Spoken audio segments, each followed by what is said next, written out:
Setelah sebelumnya Xiaoyan secara resmi dipilih sebagai perwakilan klan Han untuk menghadapi Hong Chen, Han Qi selaku ketua klan Han pun mengucapkan terima kasih karena sudah bersedia memberikan bantuan kepada mereka. Meskipun di dalam klan Han ada cukup banyak ahli yang mampu bersaing dengan Hong Chen, namun sayangnya mereka semua adalah para tetua dan tidak ada satupun dari generasi muda. Jika Xiaoyan tidak muncul, kemungkinan klan Han akan benar-benar jatuh ke tangan klan Hong. Tak lama kemudian Xiaoyan lalu meminta kepada Han Qi agar mencarikannya beberapa bahan obat. Bagaimanapun saat ini kondisinya masih terluka dan belum mencapai kondisi puncak. Mendengar hal itu, Han Qi pun lantas tersenyum dan memperkenalkan seorang alkemis tingkat 5 dari klannya yang bernama Zugan. Dengan adanya bantuan dari alkemis, Han Qi yakin luka di tubuh Xiaoyan pasti akan bisa disembuhkan dengan mudah. Dengan pencapaiannya sebagai alkemis tingkat 5, tetua Zugan ini bisa dikatakan cukup angkuh. Ditambah kekuatannya sendiri berada di tingkat Do Huang. Satu-satunya hal yang membuat klan Han begitu menghormatinya adalah karena statusnya sebagai alkemis tingkat 5. Bagaimanapun profesi alkemis jauh lebih dihormati di wilayah Central Plains ini. Selang beberapa waktu, tetua Zugan lantas membuka matanya secara perlahan dan memerintahkan Xiaoyan untuk segera mendekat, agar dia bisa memeriksa separah apa luka yang dia alami. Perkataan ini jelas membuat Xiaoyan merasa sedikit terhina. Dengan kekuatan Xiaoyan saat ini, statusnya dalam bidang alkemis mungkin sudah hampir mencapai tingkat 7. Namun Xiaoyan tidak berniat menunjukkan kehebatannya itu dan hanya menuruti perkataan tetua Zugan. Tepat ketika Zugan menyalurkan kekuatan spiritual miliknya ke dalam tubuh Xiaoyan, sebuah roh yang terbentuk dari nyala api pun tiba-tiba muncul dan langsung meraung ke arah kekuatan spiritual Zugan. Pemandangan ini terlihat seperti seekor binatang bertemu dengan sang raja hutan. Setelah kejadian itu, Zugan pun seketika membuka matanya dan menunjukkan ekspresi yang sangat terkejut.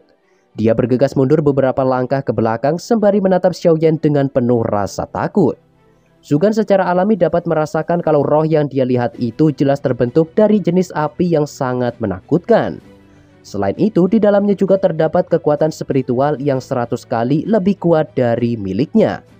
Kekuatan besar semacam itu bahkan tidak dimiliki para alkemis tingkat 6. Zugan pun sontak bertanya-tanya apakah pemuda di hadapannya itu adalah seorang alkemis dengan tingkatan yang jauh lebih tinggi darinya. Singkat cerita, Xiaoyan pun mengeluarkan selembar kertas berisikan daftar bahan obat yang diperlukan dan melemparkannya ke arah Zugan. Dia lalu berkata, "Tolong kumpulkan semua bahan obat yang aku butuhkan ini. Sebagai alkemis tingkat 5, kau seharusnya dapat memilih bahan obat dengan kualitas terbaik." Kata-kata Xiaoyan ini jelas membuat Han Qi dan yang lainnya tampak terkejut dan tersenyum pahit. Zugan sendiri bukanlah seseorang yang berasal dari klan Han. Selain itu, klan Han juga sudah menghabiskan banyak upaya dan biaya demi bisa mengundangnya sebagai kepala alkemis mereka. Jika dia sampai tersinggung dengan ucapan Xiaoyan, takutnya klan Han akan ikut mendapatkan dampak buruknya. Namun siapa sangka Zugan justru bertindak sebaliknya. Dengan sikap sopan, dia pun menyimpan selembar kertas yang diberikan Xiaoyan dan berjanji akan mencarikan bahan obat kualitas terbaik. Setelah meyakini kalau Xiaoyan kemungkinan adalah alkemis tingkat tinggi, Zugan pun sempat berpikir siapakah sosok guru yang bisa mendidik seorang alkemis muda seperti Xiaoyan. Bisa jadi sosok guru di belakangnya adalah salah satu Grandmaster yang bersembunyi di Central Plains. Perilaku Zugan ini jelas membuat Han Qi dan yang lainnya tercengang dan merasa tak percaya. Orang yang biasanya bersikap angkuh tiba-tiba menjadi lunak di hadapan Xiaoyan. Singkat cerita, Han Qi lalu memerintahkan Han Shu agar mengantar Xiaoyan ke ruang peristirahatan. Bagaimanapun dia harus memulihkan kekuatan secepat mungkin untuk bisa menghadapi Hong Chen. Setelah kepergiannya, ekspresi Han Qi pun perlahan menjadi serius. Dia lantas bertanya kepada tetua Zugan apa yang sebenarnya terjadi. Di situ tetua Zugan pun hanya bisa menghela nafas berat. Menurut pendapatnya, Xiaoyan seharusnya adalah seorang alkemis. Han Yu yang masih berada di aula pun tampak tersenyum dan mengatakan, "Tetua Zugan, saat aku masih berlatih di Akademi Jianan, Xiaoyan bahkan sudah bisa memperbaiki pil obat tingkat 5. Seisi aula pun seketika dibuat gempar dengan perkataan Han Yu ini. Di samping itu, Han Qi pun buru-buru memerintahkan seluruh anggota klan Han agar memperlakukan Xiaoyan sebaik mungkin.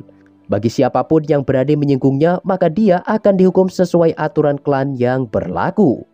Seorang pemuda kelas Do Huang mungkin belum cukup untuk membuat klan Han bertindak seperti ini.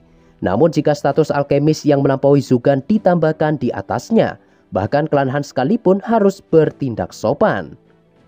Di samping itu, Xiaoyan yang sudah tiba di ruang istirahat pun tampak memikirkan keterlibatannya terkait masalah yang terjadi antara klan Hong dan juga klan Han. Meskipun Hong Chen bersikap sangat arogan, namun kekuatannya memang layak diperhitungkan. Dengan levelnya yang sudah mencapai bintang 7 Do Huang, bisa dibilang dia pasti sudah mendapatkan banyak dukungan dari klannya maupun pavilion Feng Lei. Meskipun prestasi Hong Chen ini sangat memukau, tetapi itu semua jelas masih belum cukup untuk membuat Xiaoyan serius. Mengingat sejauh ini sudah banyak ahli Do Huang maupun elit Douzong yang tewas di tangan Xiaoyan. Begitu masalah ini berakhir, Xiaoyan pun berencana meninggalkan kota Tianbei secepat mungkin.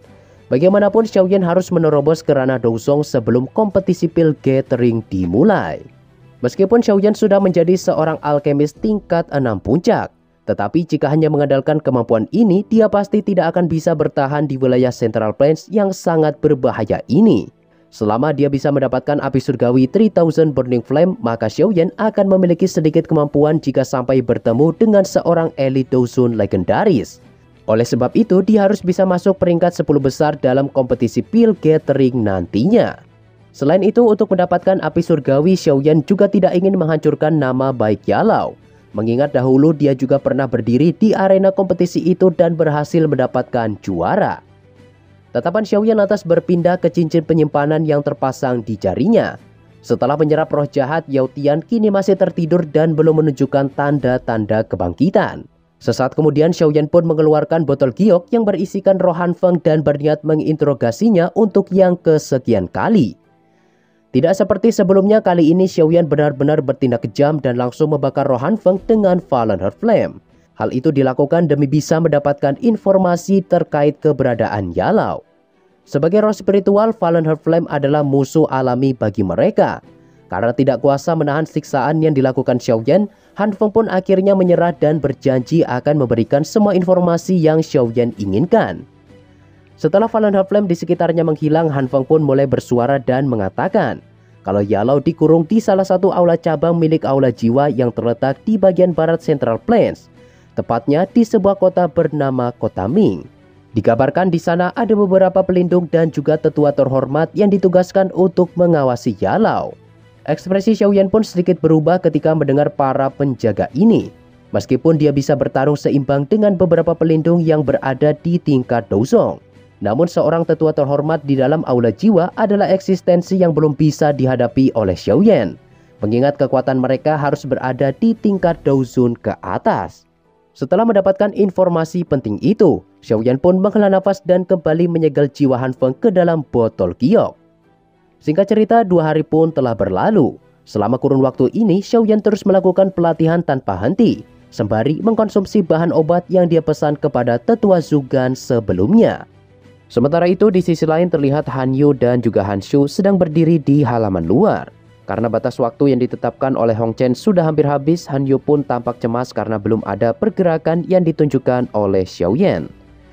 Berbeda dengan Han Shu, sang kakak tampak tenang dan mengatakan kalau Xiaoyan bukanlah tipe orang yang suka menimbulkan masalah di saat-saat seperti ini. Oleh sebab itu, mereka tidak perlu khawatir dan hanya perlu menunggu Xiaoyan menyelesaikan pelatihannya dengan tenang. Meskipun begitu, Han Shu tampak gelisah mengingat sebelumnya dia menemukan Xiaoyan dengan kondisi yang sangat parah. Dia berharap Xiaoyan tidak mengalami luka serius dan bisa pulih sepenuhnya. Sikap Han Shu ini jelas membuat Han Yu menyadari sesuatu dan bertanya kepada adiknya tersebut apakah dia menyukai Xiaoyan. Wajah Han Shu pun seketika memerah ketika mendengar kata-kata ini. Dia pun mencoba menyangkal dan mengatakan kalau semua itu tidaklah benar, mengingat mereka baru saja saling mengenal. Han Yu pun lantas mendekati Han Shu dan mengatakan kalau dia sebaiknya menyimpan perasaannya itu, dikarenakan pemuda berbakat seperti Xiaoyan tidaklah mudah untuk dikejar, apalagi dia sudah memiliki seorang gadis yang disukainya. Di saat mereka berdua terus membahas masalah ini, Xiaoyan pun akhirnya membuka pintu kamarnya secara perlahan dan berjalan keluar. Dia cukup terkejut ketika melihat ada 2 sosok wanita cantik yang sudah menunggu tepat di depan ruangannya. Karena batas waktu semakin menipis, mereka pun bergegas pergi menemui Han Qi dan bersiap untuk menuju arena pertarungan kota Tianbei. Scene lalu berpindah dan memperlihatkan arena pertarungan yang dibangun tepat di atas sebuah batu besar. Batu raksasa ini sudah ada sejak kota Tianbei pertama kali didirikan dan merupakan tempat yang digunakan para fraksi yang terlibat konflik untuk menyelesaikan permasalahan mereka tanpa harus melakukan peperangan. Tentu saja hari ini semua orang sangat antusias dan berkumpul di sekitar arena, mengingat dua fraksi utama di kota Tianbei akan segera melakukan pertarungan resmi. Selain itu, hal yang membuat warga kota Tianbei semakin tertarik adalah karena klan Hong mengirim kandidat terbaik mereka, yaitu Hong Chen, sang jenius generasi muda sekaligus murid dari Pavilion Fenglei. Di sini juga diperlihatkan anggota klan Hong yang sudah berkumpul di tepi arena dan sedang menunggu kedatangan anggota klan Han. Pada saat ini Hong Chen benar-benar tenang dan sangat yakin kalau dia pasti akan mendapatkan Han Yu dan juga Han Shu. Tak lama kemudian klan Han termasuk Xiaoyan pun akhirnya tiba dan membuat kericuhan di sekitar arena semakin menjadi.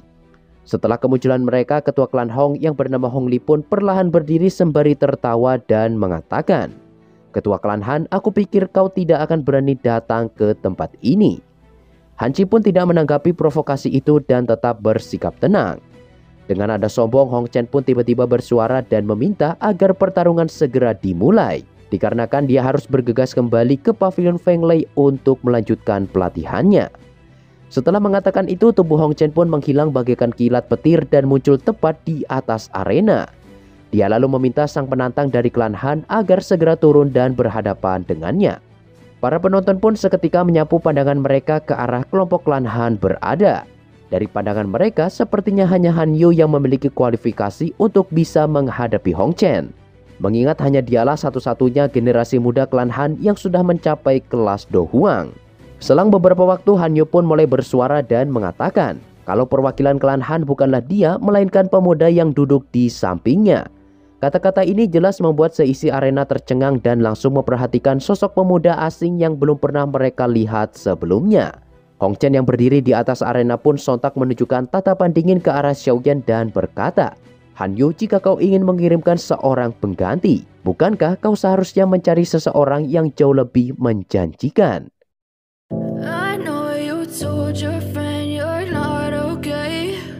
Nah, kurang lebih seperti itulah spoiler pembahasan BTTH Season 5 episode 92 part 1-nya.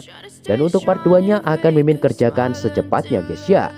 Thanks buat kalian yang sudah menonton video ini dari awal sampai akhir. Semangat buat kalian yang menjalankan ibadah puasa, and see you next time.